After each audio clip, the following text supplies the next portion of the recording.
The third house type that we looked at was the 8-storey Bison Towers, constructed again in the 60s, but this time from precast concrete sandwich panels.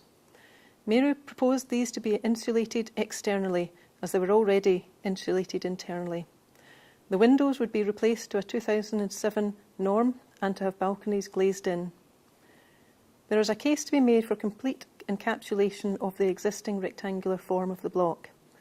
Adding an extra 100 mm insulation over opaque surfaces, glazing in the balconies and slots, and replacing existing windows. This would reduce thermal transmittance through the outer main walls significantly. Analysis shows that the significant upgrades to insulation, together with replacement and addition of windows, will reduce the thermal load to a level of viability for a CHP system, but one that might need further integration of electrical generation. In this case, roof-integrated wind turbines could supply such a shortfall. The estimated space heating load of an externally insulated 2-apartment flat is 1,173 kilowatt hours, 72% less than existing. This corresponds to a SAP value which would be 78 as opposed to 52 as existing. As Cube had indicated a reluctance to external insulation, a fallback scenario omitting this insulation was considered, but instead only replacing windows, glazing in balconies and improving ventilation. This again means replacing the 2 electric storage heaters in each flat with a CHP system. For this fallback scenario, space heating loads meet 2,200 kilowatt hours, 48% less than existing, and a corresponding SAP value of 77. This proves that the lack of external insulation only marginally affects the ratings. Although not yet cost planned, the range of fabric upgrade measures proposed for these high-rises are likely to be affordable given appropriate phasing. In summary, these upgrades to most of the house types include a combination of internal insulation, cavity insulation and potentially external insulation.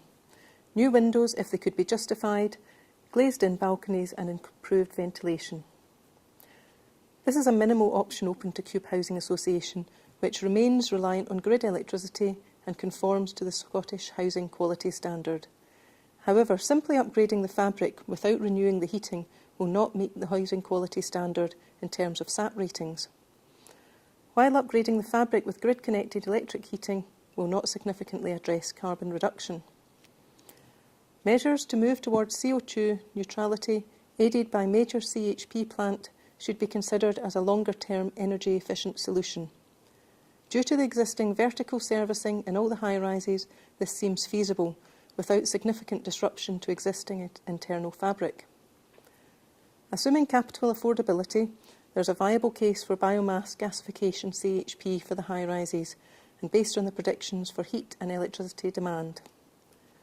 The provision of more efficient methods of meeting communal lighting and lift loads could comprise a combination of several options, using electricity generated from CHP, depending on the heat to power balance at different times of the year, buying into one or more relatively large and remotely sited wind turbines, on-site renewable sources such as building integrated photovoltaic arrays and/or building integrated wind generators. Such a combination of systems would take all the high-rises close to carbon neutrality, ironically easier to achieve than for a low-energy new build equivalent. Through the examination of each of the 3 house types, we have looked at the before and after SAP rating and compared the annual energy load. However, this table converts these values to an energy consumption value per metre squared in order to make a direct comparison with the passive house standard. This analysis assumes a heating season from September to May and also assumes that demand for hot water and electricity for cooking, lighting and appliances will remain unchanged in the now and proposed scenarios. The final row gives values for a notional flat of 80 square metres conforming to the Scottish Technical Standards 2007, together with the upper limit for space heating in a dwelling to the German passive house standard. This shows that not only do the proposals suggested in this study meet Scottish housing quality standards, some proposals actually meet current building regulations. Indeed, some scenarios move closer to the passive house standard of 15 kilowatt hours per metre squared for space heating, and in addition to the proposed biomass CHP system, would significantly address carbon reduction, helping to meet the government's 80% target by 2050. As noted at the start of this presentation, given the variety in building types in the social housing stock, there is certainly no one-size-fits-all approach to existing homes. As explored in Wynford, there are many options available for each house type. Energy solutions really are a balance of possibilities. Carbon reduction is king at the moment, but it's also worth considering how the retrofit actually affects residents' weekly fuel bills.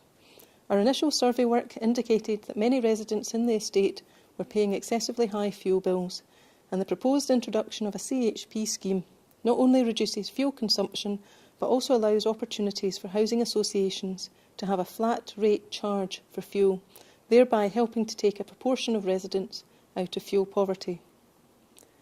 However, although proposals for the high-rises achieve significant energy savings in all cases, the affordability to both housing association and tenants is likely to be the decisive factor.